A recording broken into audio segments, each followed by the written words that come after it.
Bienvenidos a todos. Para nosotros es un gran gusto tener hoy a nuestro amigo Rafael Vera de Hendrix Genetics. Primero que todo, agradecemos el tiempo a todos los que están en vivo. Este webinar va a ser grabado y luego lo vamos a poner accesible en nuestras plataformas. Esta alianza, esta colaboración que hemos hecho con Hendrix, pues nos alegra muchísimo porque vamos a estar haciendo una serie de webinars durante el año y creo que compartimos el mismo objetivo de poder brindar educación, poder hacer de manera accesible y de una manera práctica. Así que Rafael, primero que todo, agradezco tu tiempo y vamos a tener más o menos una charla de 45 minutos y luego un espacio para preguntas y respuestas. Gracias, Rafael, el tiempo es tuyo. Gracias. Muchísimas gracias, Rodolfo, para invitarme para impartir este webinar hoy, que va a estar enfocado al manejo de crianza en politas de postura. Y muchas gracias a todos los asistentes también por dedicarnos este tiempo para compartir con nosotros, que yo sé que para los que estamos en la avicultura el tiempo realmente es oro.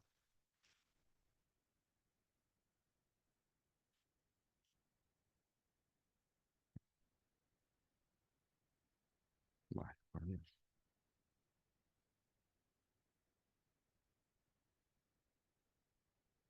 Perdón. Bueno.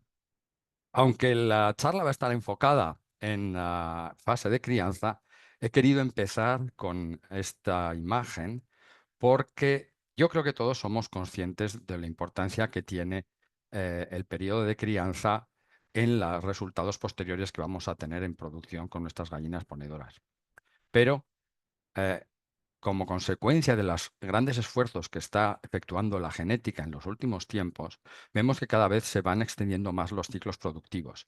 Si hace unos años decíamos que explotábamos normalmente unas ponedoras hasta las 80 semanas de vida aproximadamente, y en ese ciclo productivo pues nos estaban poniendo 360 huevos, por ejemplo, como consecuencia de las mejoras en la genética y sobre todo de la mejora en la persistencia de puesta, hoy en día podemos ganar hasta casi 500 huevos. Podemos, en un ciclo productivo, que podemos extender hasta las 100 semanas de vida. ¿Cómo podemos llegar hasta ahí? Pues fundamentalmente tenemos una mejora, por supuesto, ligera, vamos a decir, de los picos de producción, porque los picos de producción ya eran bastante buenos, pero manteniendo esa persistencia de postura elevada durante más semanas y sobre todo gracias a esa mejora de la persistencia de postura y de la persistencia de la calidad de la cáscara, porque evidentemente una cosa tiene que ir acompañada con la otra, podemos extender los ciclos productivos y hasta prácticamente 20 semanas más, e intentar ir a ese objetivo de tener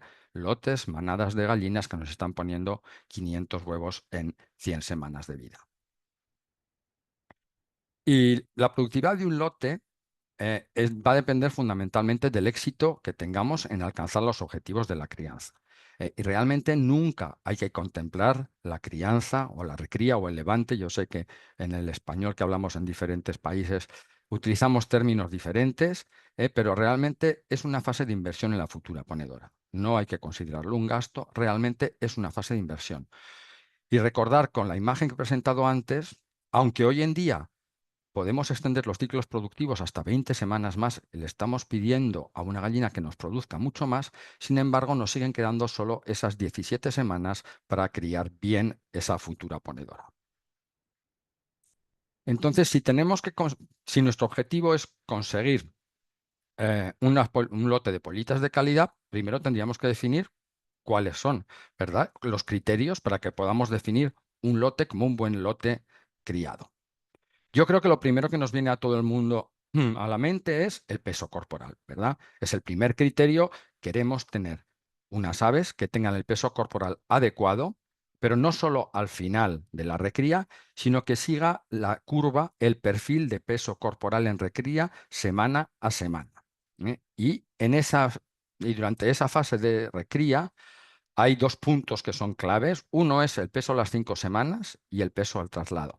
¿Por qué he marcado el peso a las 5 semanas? Porque hay bastantes trabajos y experiencias que nos demuestran y que cuando los animales tienen el peso corporal adecuado a las 5 semanas, hay muchas más posibilidades de que tengamos unos buenos resultados productivos. Es decir, hay una buena correlación entre el peso corporal a las 5 semanas y la productividad de un lote. En segundo lugar, la uniformidad del lote. Yo creo que también es un criterio fundamental, ¿eh? Un lote uniforme no solo nos va a dar mejores resultados productivos, sino que además va a ser mucho más sencillo de manejar, como explicaré un poco más adelante. La capacidad de ingestión lo he puesto en el número 3 porque yo considero que es un criterio que muchas veces se olvida y lo tenemos que tener muy presente. Hay gente que trabaja en avicultura que está acostumbrado a trabajar con pollo de engorde o reproductora para pollo de engorde, que son animales que tienen una capacidad de ingestión muy superior que incluso hay que controlar y restringir. Aquí estamos hablando de pollitas y futuras ponedoras que son seleccionadas para producir mucho con un consumo limitado, para que sean realmente muy eficientes. Entonces, hay que desarrollar esa capacidad de ingestión ya durante la fase de levante. Por supuesto, la edad a la madurez sexual también va a tener importancia. Queremos que arranquen la postura no demasiado pronto, no demasiado tarde, ¿verdad? En el momento adecuado. También el estado sanitario no va a ser el objeto de la charla, pero evidentemente para poder decir que el lote de pollitas es bueno, tenemos que tener unas pollitas que son sanas y que tienen una buena competencia inmunológica porque han sido inmunizadas frente a aquellas enfermedades a las que van a poder tener riesgo, sobre todo dependiendo de según qué tipo de zonas. Y luego hay otra serie de criterios, como puede ser pues el tratamiento de pico, la calidad del emplume, el estado del emplume, o, por ejemplo, la adaptación del sistema de levante al sistema que utilizaremos en producción. Este es un criterio al que cada vez se le presta mayor importancia porque con el desarrollo a nivel mundial de sistemas de alojamiento alternativos y diferentes, de gallinas libres de jaula, etcétera, etcétera, aviarios, multinivel, es muy importante que el sistema en el que estemos criando sea lo más parecido posible al sistema que se utilizará en producción para que la transición se haga de la manera más suave posible. Entonces, es muy importante entender también las diferentes etapas del desarrollo corporal en la crianza. Yo en esta gráfica quiero ilustrar, aquí tenemos la edad en semanas y aquí el crecimiento en gramos en día en esta línea punteada. Sabemos que durante las primeras semanas hay un crecimiento muy rápido en gramos en día hasta alcanzar un pico en torno a las 7-8 semanas y luego volvemos a ver un segundo pico un poco más ligero cuando nos estamos acercando a la madurez sexual porque ahí se está desarrollando el aparato reproductivo.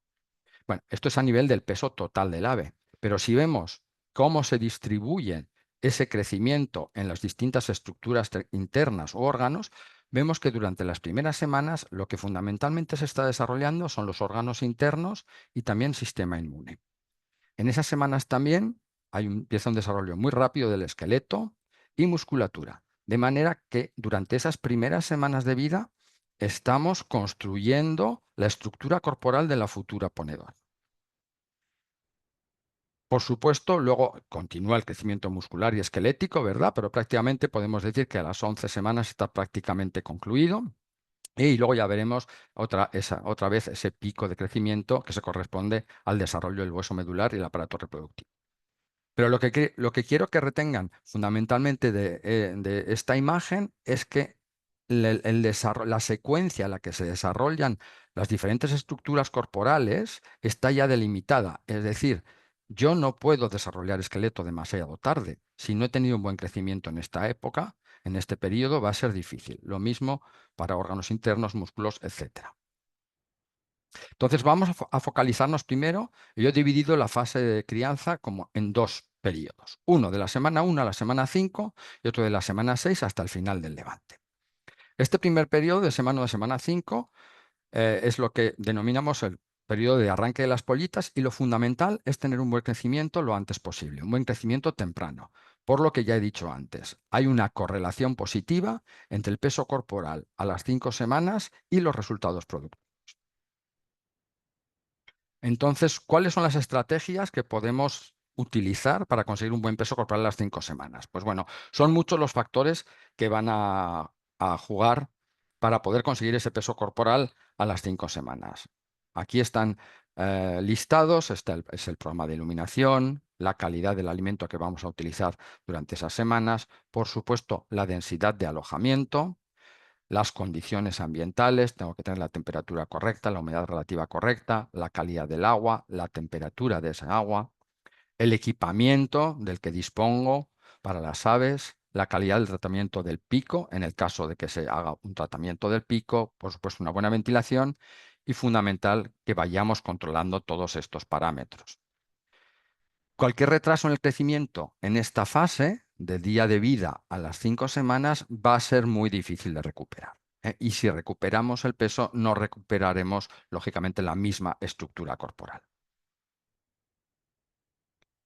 Parece una obviedad, pero lo primero que necesitamos es tener la nave preparada para la recepción de los pollitos. Y lo primero es limpia y desinfectada. Como digo, todos sabemos la importancia que tiene la higiene y la desinfección de los galpones antes de recibir a los animales, pero por desgracia no sería la primera vez que uno va y se encuentra pues, plumas del lote anterior, si no es dentro de la nave, en los alrededores, o escarabajos del estiércol porque no se ha desinsectizado bien, etcétera, etcétera. Entonces, fundamental, limpia y desinfectada. Por supuesto, importante precalentar la nave previamente. ¿Con cuánta antelación? Pues va a depender, lógicamente, de las condiciones climatológicas, de la estación y de la localización del galpón de recría. Purgar las líneas de agua para evitar que queden ningún resto de desinfectantes o productos de limpieza que hayamos utilizado para limpiar las canalizaciones. Colocar los papeles, ¿verdad?, en el suelo, en caso de que estamos criando en el piso o en los fondos de las jaulas, y utilizar bebederos adicionales, bebederos de primera edad, aunque tengamos niples, aunque tengamos tetinas, siempre está bien añadir bebederos de primera edad, porque los lotes, pues ya sabemos, o sea, idealmente todos son, todas las pollitas son muy activas, pero bueno, siempre tenemos que facilitar las cosas. Es ya una cuestión de variabilidad natural. Siempre va a haber animales que sean un poquito más lentos, un poquito más perezosos. Entonces vamos a ponérselo fácil. Y empezar a repartir el alimento no solo encima del papel y en los comederos. Aquí simplemente unas imágenes, distintos tipos de naves que están ya preparadas. En la imagen de la izquierda, pues vemos unas baterías de cría, ¿verdad? Perfectamente limpia, desinfectada la nave, bien iluminada y con el cañón calefactor aquí. En el caso de la imagen de la derecha, pues vemos una nave preparada para recibir pollitas en piso, con la viruta, con los bebederos de primera edad, con las bandejas ya con el alimento. Otras imágenes de galpones diferentes, en este caso jaulas de recría tipo flat deck, donde estaban ya esperando la recepción de las pollitas al día siguiente, con los bebederos ya de primera edad, aunque tenían los niples, pues estos bebederos baby que estaban previstos incorporar uno por jaula. Y si no, también es muy interesante el poder acoplar estas cazoletas de nivel constante a los niples para poder facilitar, como decía yo antes, el acceso al agua de bebida a todos los animales. ¿Y por qué es importante calentar el galpón con suficiente antelación? Porque, bueno, todos sabemos que una temperatura adecuada para recibir a las pollitas, una temperatura del aire, está en torno a los 33, 34, 35 grados, ¿verdad? Está bien. Pero si yo he calentado el galpón con antelación suficiente, como tengo aquí en la imagen superior, yo tengo el piso a 30 grados, o lo que es la superficie que va a estar en contacto con el pollito. Cuando el pollito está descansando, la superficie de contacto no obtiene pérdidas de temperatura significativas. En la imagen de abajo, yo veo que aunque la temperatura ambiental es parecida, pero como no calenté el galpón con antelación suficiente, no ha habido tiempo a que el piso se caliente. Y tengo un piso, por ejemplo, a unos 24 grados. ¿Qué es lo que va a suceder? Cuando la pollita esté descansando, esté recostada, va a tener pérdida de temperatura interna y va a ser incapaz de mantener esos 40 grados centígrados de temperatura corporal, que es la adecuada en una pollita. Y lógicamente va a entrar en situación de disconfort. Entonces, fundamental calentar con antelación suficiente para que las superficies que van a estar en contacto con las pollitas estén por lo menos a 30 grados. ¿Y cuál es la manera más adecuada de ajustar las consignas de temperatura? Por supuesto, tenemos que observar el comportamiento de los animales y tenemos que observar las lecturas que tengo yo en los termómetros, o en los registros. La temperatura óptima corporal cloacal de una pollita, que podemos medir con un termómetro de infrarrojo de estos de oído, tiene que ser 40 grados centígrados o 104 grados Fahrenheit. Yo debo ajustar la consigna de temperatura a la temperatura cloacal de la pollita, y al comportamiento. Lo ideal es tomar un muestreo, porque sabemos que puede haber diferencias de temperatura de una zona a otra del galpón, tomar una muestra de aves de distintas zonas y medir la temperatura cloacal. A partir de los 5 días, la pollita empieza a poder mantener, dentro de ciertos límites, su temperatura corporal a los 41 grados, que ya es la que tendrá luego entre el resto de su vida y en su vida adulta. Entonces ya podemos bajar gradualmente la consigna de temperatura y tener presente que normalmente las pollitas que proceden de lotas de reproductoras más jóvenes tardan algo más en llegar a este ajuste, en ser homeotérmicas, en poder controlar ella su propia temperatura. Entonces, en ese caso, cuando sabemos que vamos a recibir pollitas de un lote de reproductora algo más joven, es mejor ajustar la temperatura 1 o 2 grados más o ponerlas en la zona del galpón donde yo sé que la temperatura es un poquito más alta. ¿Qué va a pasar si la temperatura no es la correcta, no es la adecuada para la pollita? Entonces, los pollitas van a empezar a piar, ¿verdad? Están intentando llamar a su madre, se tumbarán, estarán inactivas y no van a encontrar el agua ni el alimento porque están inactivas. Entonces entramos en una especie de círculo vicioso. Como no encuentran el alimento, no consumen, no se produce el calor de la digestión, y ya tienen una temperatura baja y encima no producen calor de digestión. Además, no se estimula el tracto digestivo ni el sistema inmune y esto lleva a un mayor tiempo de absorción de la yema residual, con más riesgo de infección y también un retraso porque si no absorbe bien la yema residual, pues los anticuerpos maternales van a tardar más en absorberse y como consecuencia una mayor mortalidad inicial. En caso de temperaturas elevadas, pues nos encontramos en una situación también parecida. Hay mayor riesgo de deshidratación, lógicamente, porque las pollitas van a empezar a jadear, pero también están poco activas, están tumbadas, no encuentran el alimento, el saco vitelino se va a absorber más despacio y, como consecuencia, también habrá ya mayor mortalidad inicial. Y podemos detectar pues, los síntomas de deshidratación cuando vemos que tienen pues, los tarsos secos, escamosos, ¿verdad? Con signos de deshidratación y luego si hacemos una necropsia, pues veríamos los uréteres con uratos. La humedad relativa ideal para la recepción de las pollitas tendría que estar entre 55 y 60%. Si es baja, habrá riesgo de deshidratación, de cloacas empastadas y de irritación del tracto respiratorio. Si es demasiado alta, pues bueno, habrá una mayor sensación térmica y mala calidad del aire. Entonces, ¿cómo puedo aumentar la humedad relativa? Pues humedeciendo las paredes, los pasillos o utilizando aspersores. La ventilación también es importante en estas primeras etapas, ¿eh? Sabemos que necesitamos una ventilación mínima. Muchas veces, sobre todo en zonas frías, tendemos a priorizar mucho la temperatura sin pensar que realmente tenemos que renovar el aire, ¿eh? Tenemos que suministrar aire fresco y eliminar el aire viciado, ¿eh? Y además para las pollitas van a tener una sensación térmica que va a depender no exclusivamente de la temperatura del aire, sino también de la humedad relativa y de la velocidad del aire. O sea, con eso tenemos que tener cuidado. Por supuesto, tenemos que renovar el aire, pero tenemos que tener cuidado a qué velocidad. Entonces, la relación, por ejemplo, de la humedad relativa es por, por cada 5% puntos de humedad relativa por encima del 60%, la sensación térmica para la pollita sería de 1 grado más. Es decir, si yo, por ejemplo, tengo pollitas a 35 grados y con 60% de humedad, su sensación térmica son 35. Pero si son 35 grados y un 70% de humedad, eso sería una sensación térmica para la polilla de 37 grados. Y la velocidad del aire también. O sea, en pollitos, en los politos pequeños, los politos de día, en las primeras semanas, una velocidad de 1 metro por segundo supone una reducción en la sensación térmica de la pollita de hasta 8 grados, porque son muy sensibles a las corrientes de aire. Entonces, tenedlo también en cuenta.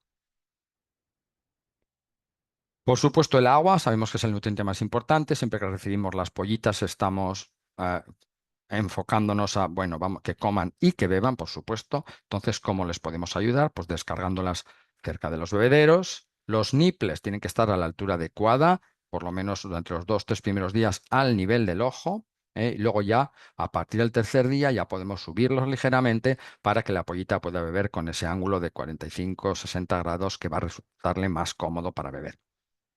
Tenemos que ajustar la presión, idealmente que quede la gota de agua visible, o incluso ir activando manualmente de vez en cuando los nipples para que aprendan bien dónde tienen que beber. Lo preferentemente es utilizar estos nipples que son multidireccionales, que se activan no solo cuando son empujados en sentido vertical, sino simplemente cuando lo tocan con el pico en cualquier dirección. Y como ya había comentado antes, importante tener esos bebederos extra o tener esas copitas o esas cazoletas llenas de agua también. Y que la temperatura esté en esa horquilla entre 25 y 30 grados durante los primeros 2 días.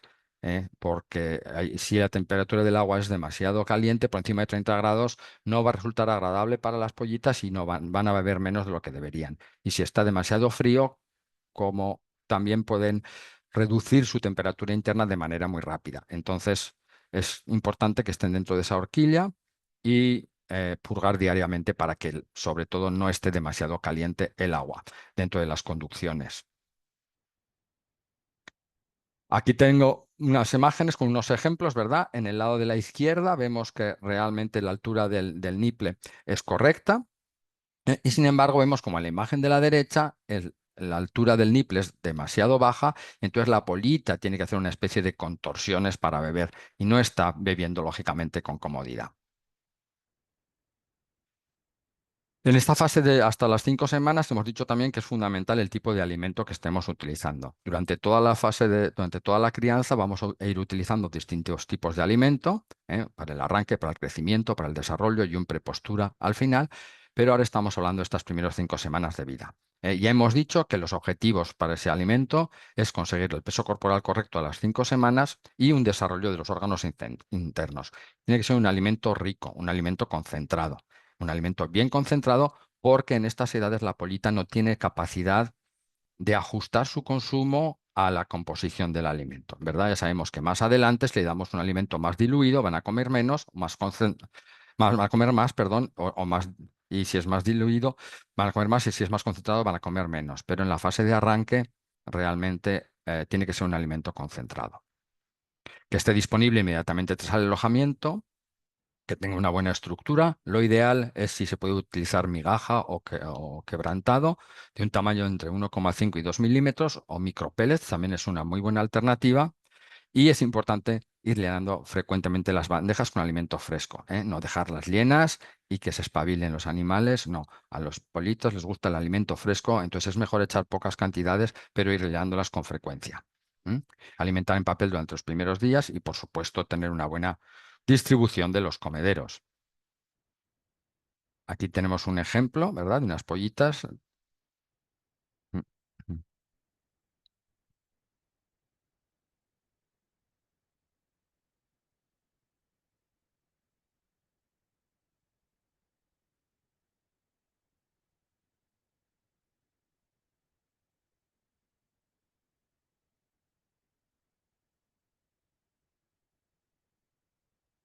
Eso es lo que buscamos. Pollitas activas, ¿verdad? Les hemos repartido alimento en los papeles justo debajo de la línea de bebederos para traerlas hacia allí y matar 2 pájaros de un tiro, que estén comiendo y estén bebiendo. Eh, o- Otra razón por la que es importante suministrar el pienso rápidamente tras el nacimiento es que para que absorban el saco vitelino residual rápidamente. Estos son resultados de una experiencia que se hizo ya hace años, donde bueno, se les suministró alimento a las pollitas, en un caso nada más nacer, otras estuvieron en ayunas durante 24 horas y otras se les suministró el alimento 48 horas después de haber nacido, 2 días después. Aunque el saco vitelino residual pesaba lo mismo en las pollitas, cuando se midió ese saco vitelino cuánto pesaba a las 96 horas, es decir, a los 4 días después del nacimiento, se vio que aquellas que habían tenido acceso al alimento lo más rápidamente posible tras nacer, prácticamente lo tenían totalmente absorbido, mientras que las que habían tenido acceso al alimento 2 días después, realmente pues habían tardado más y todavía el peso del saco vitelino residual era más elevado. ¿Mm? Entonces, lo que es importante es entender, claro, cuando la utilización del saco viscerino residual por los pollitos es importante porque contiene anticuerpos maternales y nutrientes esenciales también para ellas. Y además, también cuando se suministra alimento pronto tras el nacimiento, se favorece el desarrollo de las vellosidades intestinales y de las criptas. Es decir, vamos a tener ya un mejor arranque del aparato gastrointestinal, lo que va a repercutir a posteriori también en una mejor absorción de los nutrientes que les aportemos mediante el alimento. Tenemos que verificar, ¿cómo podemos verificar si están comiendo bien? Pues ya conocéis seguramente la prueba de verificar el llenado de los buches. Lo ideal sería que a las 8 horas tras el alojamiento, por lo menos el 80% de las pollitas tuvieran el buche lleno y 24 horas tras el alojamiento, pues por lo menos el 95% de las pollitas tuvieran el buche lleno. ¿Qué programa de iluminación podemos utilizar para el arranque? Bueno, cuando los galpones son oscuros, entonces podemos utilizar un programa intermitente durante los primeros 7 días. Un programa intermitente básico es dividir las 24 horas de día en periodo de 4 horas de luz y 2 horas de oscuridad, multiplicado por 4, y esto nos ayuda a sincronizar la actividad de las pollitas. Cuando se apaga la luz, pues más o menos todas se ponen a descansar y luego cuando se vuelve a prender la luz, pues vemos cómo se despiertan, van a comer y a beber y digamos que el movimiento de unas activa a las otras, ¿verdad? Entonces, aparte de sincronizar la actividad y proporcionar periodos de descanso, se consigue un estímulo del consumo del alimento y de agua. Ahora, cuando no tenemos la posibilidad de aplicar un programa de iluminación intermitente, porque estamos a lo mejor en una nave abierta, pues lo más habitual es arrancar con 23 horas de luz para esa primera semana y al final de la semana pues bajarla a 22. La intensidad de la luz también es importante. Una intensidad alta en los primeros días va a estimular la actividad de las pollitas. Las ponedoras actuales pueden criarse con intensidades de luz realmente bajas y también en producción no hace falta utilizar intensidades elevadas. Pero sí que necesitamos durante esos primeros días fundamentalmente una intensidad elevada para que las pollitas estén suficientemente activas y puedan encontrar con facilidad los puntos de alimentación y los puntos de bebida. Entonces, 20, 40 lux hasta 3 días de vida es un buen nivel de intensidad de luz. A partir de entonces, a partir del cuarto día, ya podemos empezar a reducirlo gradualmente, de 15 a 30 lux, de 10 a 20 lux para la segunda semana y a partir de los 15 días ya podríamos ajustar la intensidad de iluminación entre 5 y 10 lux, que sería más o menos lo que podríamos utilizar para el resto de la vida de los animales. Pero es importante también la uniformidad de la iluminación. Aquí vemos dos imágenes completamente diferentes. En la imagen de la derecha, la iluminación es uniforme, con lo cual los animales están bien repartidos por todo. En la imagen de la izquierda, al tener zonas demasiado brillantes y zonas de oscuridad, los animales tienen tendencia a ir a las zonas más brillantes y no están haciendo uso del 100% del equipo disponible. O sea, aunque realmente yo tenga suficiente número de bebederos y de comederos, allí ya estoy creando una cierta competencia porque no los están utilizando al 100%. Entonces aquí tenemos una imagen de una gallina en jaula porque he mostrado antes las pollitas en piso, pero evidentemente en jaula también es importante tener una buena uniformidad, porque si yo tengo zonas mal iluminadas y zonas muy, muy iluminadas, voy a crear también desde el momento una cierta desuniformidad. Hemos hablado de la primera fase, vamos a hablar de la segunda fase, de las 5 a las 17 semanas, que es una fase de crecimiento y desarrollo de la capacidad de ingestión. Y es lo que a mí me gusta decir que es una fase de entrenamiento. ¿Por qué? Porque vamos a preparar a las pollitas para que puedan superar con éxito el desafío del arranque de postura, que es el segundo momento más crítico de la vida de la pollita. Yo diría, el primero es esas 5 primeras semanas de vida y el segundo es desde el final del levante hasta el pico de producción. Ese periodo es un periodo de aprendizaje y de formación de la futura ponedora. El objetivo es que esté preparada la pollita para el aumento de consumo que tiene que producirse en un periodo de tiempo muy breve, desde el final del levante hasta el pico de producción. Ese aumento del consumo tiene que ser prácticamente en pocas semanas de un 50%. Y si no conseguimos ese objetivo, eso va a penalizar los resultados productivos. Entonces es preciso entrenar a las aves para que superen con éxito este desafío, y el comportamiento alimentario es un factor importante para una buena recría. ¿Qué pasa si no tenemos el crecimiento adecuado al inicio de producción? Pues podemos tener un pico de puesta desigual, huevos pequeños, una mala persistencia de puesta, un aumento de la mortalidad y una mala de calidad de cáscara al final de la puesta. A mí me gusta decir, aunque yo sé que es un poco una exageración, que el periodo de recría no termina antes de las 30 semanas de vida, porque realmente hasta las 30-35 semanas las aves todavía están creciendo. Y en esta fase es muy importante que puedan crecer. Porque si no, nos encontramos a menudo con este tipo de curvas de producción, donde arranca la postura más o menos a una edad correcta durante las primeras semanas, sube rápidamente hasta alcanzar un pico. Bueno, en este caso tampoco sea nada excepcional, pero bueno, vemos que después del pico tiene una caída. Ese pico no persiste, ese pico de postura aguanta unas pocas semanas y luego la producción viene abajo. Muchas veces pensamos, puede ser un desafío sanitario, ¿qué será? Y muy a menudo, si tenemos los datos de peso corporal, que sería esta curva de aquí, resulta que, qué casualidad, hay una coincidencia con que durante varias semanas no ha habido prácticamente crecimiento de las aves, o incluso a veces pueden llegar a perder peso. Entonces, ¿qué pasa? Al final, ¿qué es lo que sucede en estas ocasiones? Si la gallina no está preparada para aumentar rápidamente su consumo de pienso, va a tender a dedicar sus recursos fundamentalmente a mantener la postura y en detrimento de su propio crecimiento. Pero llega un momento en que se le acaba la gasolina y ya no da para todo y realmente la producción tiene una cierta caída. Entonces, ¿cómo podemos entrenar a los animales y desarrollar la capacidad de ingestión? Un aspecto importante son las técnicas de alimentación. O sea, tenemos que pensar que el comportamiento natural de las aves es tener dos picos de consumo, normalmente por la mañana y por la tarde, antes de que se apague la luz. Por la tarde, porque sabe que viene una fase oscura en la que no va a tener acceso al alimento. Y temprano por la mañana, lógicamente, porque tiene el aparato digestivo vacío. Entonces, vamos a intentar reproducir en, en nuestra nave eh, ese comportamiento alimentario. Entonces, vamos a intentar repartir el alimento fundamentalmente por la tarde y temprano por la mañana, y intentar vaciar los comederos, que nos quede el comedero casi vacío cada día, pues por lo menos durante una hora y media, mejor si puede ser. Es decir, lo ideal sería el objetivo conseguir que las aves consuman 2/3 de la ración al final de la tarde, que la mañana siguiente me terminen los finos, y eso empezar a aplicarlo gradualmente a partir de las 5 semanas de edad. Y eso además permite también reducir el comportamiento de selección.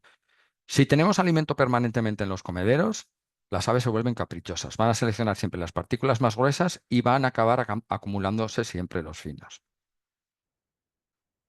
La granulometría también tiene mucha importancia para lo que es el desarrollo de la capacidad de ingestión.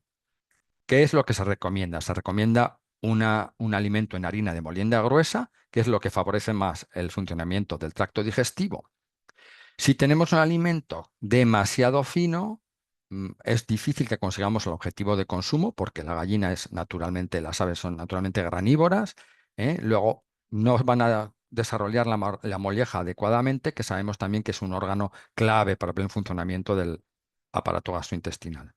Y, y si se va acumulando además los finos, pues puede haber riesgo de deficiencia nutricional, porque sabemos pues, que en los finos pues, hay una serie de nutrientes como son vitaminas, son minerales, etcétera, etcétera, que también son necesarios para el crecimiento y el desarrollo.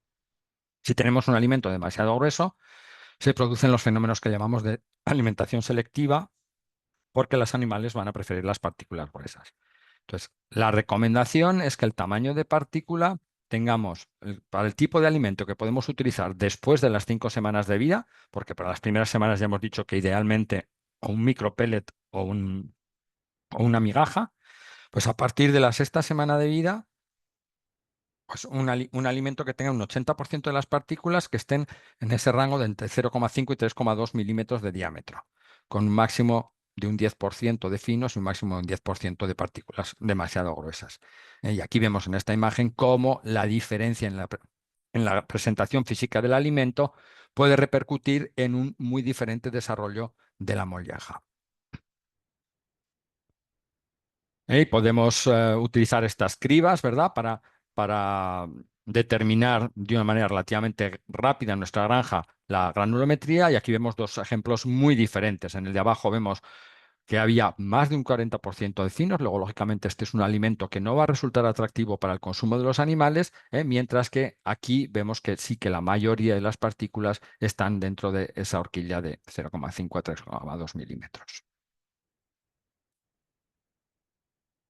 Y el número de reparto y cuándo estamos repartiendo el alimento también tiene su importancia, porque si esto es una experiencia en la que se llena el comedero, ¿verdad? Hasta arriba, y aquí vemos los diferentes colores, lo que están indicando son diferente tamaño de partícula. Estas rojo oscuro son las más gruesas, estas un poco más finas y las de aquí abajo son las más finas. Y aquí abajo tenemos el tiempo. Bueno, llenamos el comedero, en este caso con 18 gramos de alimento, y poco a poco los animales pues, van comiendo, sobre todo las partículas más gruesas, lógicamente. Luego siguen con las que son de tamaño más intermedio, y al cabo pues, de 1 hora y media, en este caso ya prácticamente solo quedaban finos. Si, si no forzamos también a vaciar los comederos, este fenómeno se va a repetir cada vez que hagamos un reparto de alimento. O sea, ese mismo fenómeno se repite. Quedan los finos y antes de que se lo haya terminado todo, vuelvo a repartir alimento. Lógicamente, van a seguir prefiriendo las partículas más gruesas y cuando ya los finos me quedan acumulados sobre los que ya tenía antes, vuelvo a repartir alimento. Entonces, si voy viendo en el tiempo, al final, ¿qué es lo que pasa? Me quedan siempre los finos acumulados en los comederos y eso no estimula en absoluto el consumo de pienso.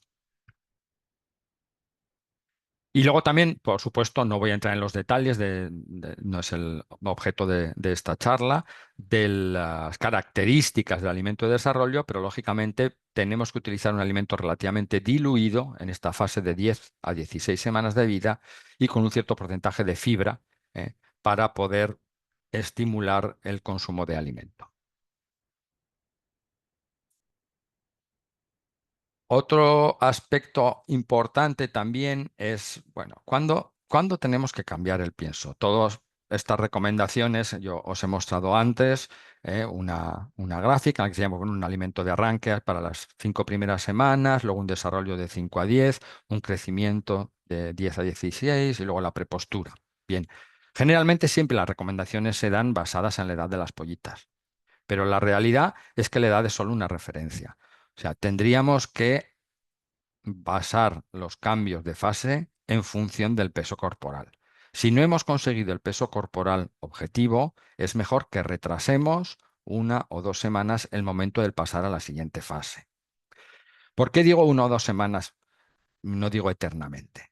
Porque, de nuevo, pensad que el peso corporal no es el único objetivo de una buena recría. Ahora estamos hablando de lo importante que es también el desarrollar la capacidad de consumo. A veces sucede que cuando se tienen problemas para conseguir el peso corporal, se intenta mantener un pienso altamente concentrado y muy rico durante mucho tiempo.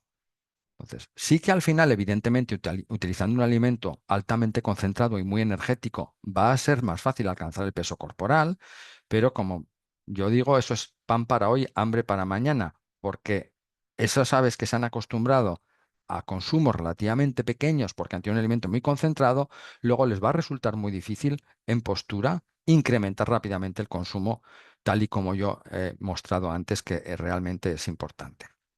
Entonces, esos piensos concentrados durante mucho tiempo limitan el desarrollo del aparato digestivo y la capacidad de ingestión. Y además, y especialmente si son pollitas que tienen una estructura corporal poco desarrollada, puede favorecer el depósito de grasa y aumentar el riesgo de hígado graso y mortalidad y peores resultados productivos posteriormente. Unas pinceladas sobre los programas de iluminación. Todo programa de iluminación tiene 4 fases fundamentalmente. Una fase decreciente lenta, voy reduciendo el número de horas de luz que le doy a las pollitas. Una fase de meseta, mantengo un nivel constante. Luego aplico el estímulo luminoso para acompañar el inicio de postura hasta que llego a un cierto nivel de horas de luz que mantengo en producción. Cada una de estas fases tiene un objetivo diferente. En la primera fase en la fase decreciente, lo fundamental es queremos favorecer el crecimiento de las aves. Pero tenemos que tener presente que también va a tener un impacto en la madurez sexual. Si yo reduzco rápidamente, generalmente tendré un arranque de postura más temprano y un menor peso de huevo. Si mi objetivo es un huevo de tamaño más bien más grande, es mejor hacer una reducción más lenta de esta fase decreciente y tendré un arranque de postura un poquito más tarde, pero un tamaño de huevo algo superior. ¿Eh? Y sobre las indicaciones que se dan, pensar que tenemos una cierta flexibilidad. Si me falta peso, yo puedo hacer las reducciones un poco más lentas o incluso una semana decir, no, esta semana no reduzco la duración, me quedo. Luego tengo que llevar a un nivel de una meseta en recría. Cuando llego a un cierto nivel, lo mantengo constante. ¿Cuánto tiene que ser eso? Pues yo diría una horquilla que va entre un mínimo de 8 horas, un máximo de 12. Por encima de 12 horas no es conveniente mantener la meseta de iluminación en recría porque nos va a resultar difícil luego que respondan al estímulo luminoso. Pero hay veces que en función del tipo de nave, en función de la estación, y si son naves abiertas y estoy trabajando con luz natural, pues tengo que utilizar una meseta de una duración más elevada. Puedo utilizar una meseta de una duración más baja cuando yo tengo buen crecimiento, buen peso corporal. Pero, por ejemplo, en temporada de calor, generalmente me interesa estar más bien una duración un poquito más alta en cuanto a números de horas de luz para poder favorecer el consumo. Y luego voy a aplicar el estímulo luminoso. ¿Cuándo aplico el estímulo luminoso? Pues fundamentalmente en función del peso corporal. También veréis, las guías normalmente hablan siempre de a cierta edad, pero lo fundamental es peso corporal y uniformidad. Y también el objetivo de peso de huevo. Si uno busca un huevo más pequeño, puede estimular un poco antes. Si uno busca un huevo un poco mayor, debería estimular un poquito más tarde. Ese primer estímulo debería ser de 1 hora, entre 1 y 2 horas, no más de 2 horas. Y en caso de que el peso o la uniformidad no sean correctas, es preferible retrasar el estímulo, es preferible perder algunos huevos al inicio que forzar a arrancar un lote que le falta peso o no es uniforme. Aquí simplemente un par de ejemplos, porque programas de iluminación hay muchos, dependiendo del tipo de gallina, dependiendo del tipo de galpón. Este sería un programa, por ejemplo, para un galpón oscuro, para ponedoras marrones, donde hemos ido haciendo una reducción de la duración de la luz, utilizando la primera semana del programa intermitente, luego una semana de transición y luego hemos ido bajando 18, 16, 14, 12, 10 y me he quedado en 9 horas de luz hasta las 17 semanas, si tengo el peso corporal, que he dado un estímulo de 2 horas de luz. Y veis qué diferente de este programa, que por ejemplo es un programa para galpones abiertos en zonas tropicales, donde lógicamente voy haciendo una reducción mucho más lenta de la duración de la luz, porque las condiciones de temperatura realmente me limitan también el consumo, y me quedo al final con una meseta de unas 12 horas de luz, que es a las que llego a las 12 semanas de vida. Y de nuevo, ya el estímulo lo aplico cuando tengo el peso corporal y la uniformidad adecuada. Eh, unas, ya para terminar, hablar sobre la importancia de la uniformidad. Ya sabemos que la uniformidad pues, es el porcentaje de aves que están dentro del más o menos 10% del peso medio. El objetivo sería tener un mínimo de un 80% de uniformidad en nuestro lote y preferentemente un 85%. Como yo decía antes, es que una buena uniformidad no solo va a repercutir en mejores resultados productivos, sino que a mí, como avicultor, me va a facilitar la vida. Porque si el lote es uniforme, es mucho más fácil decidir cuándo es el momento, por ejemplo, de pasar de una fase de alimentación a la siguiente. Es mucho más fácil decidir cuándo es el momento para aplicar el estímulo luminoso. Cuando el lote no es uniforme, por ejemplo, para estas decisiones de manejo, para unos va a ser demasiado pronto, para otros va a ser demasiado tarde. Entonces, ahí es realmente la uniformidad no solo repercute en los mejores resultados productivos, sino que facilita bastante la vida al avicultor. ¿Y cuáles son las causas posibles de mala uniformidad? Pues bueno, hay muchas. He intentado enumerar, pues desde la deshidratación de las pollitas en las primeras horas de vida, las temperaturas inadecuadas a la recepción, problemas de tratamiento del pico si no está bien efectuado, pues hay algunos animales que no van a poder comer con normalidad. Cuando estamos trabajando con densidades elevadas o con equipo insuficiente. Lógicamente estoy fomentando la competencia entre los animales y siempre voy a tener pues, las dominantes y las más dominadas, y entonces eso va a acabar repercutiendo en una peor uniformidad. Cuando tengo condiciones ambientales heterogéneas en la nave, ya sea de iluminación, como hemos visto en algunas de las imágenes también, o la temperatura, la ventilación, evidentemente, pues la que está en una zona donde la temperatura es más fría o más caliente, lógicamente va a tener un comportamiento alimentario también distinto, o las que están al lado de corrientes de aire. Los repartos de alimento también que no están bien adaptados, lo que os he mencionado antes, cuando se acumula el alimento y unas eligen las partículas más gruesas que otras, esa presentación, esa combinación de repartos de pienso y presentación física del pienso, de granulometría, puede repercutir también en problemas de falta de uniformidad.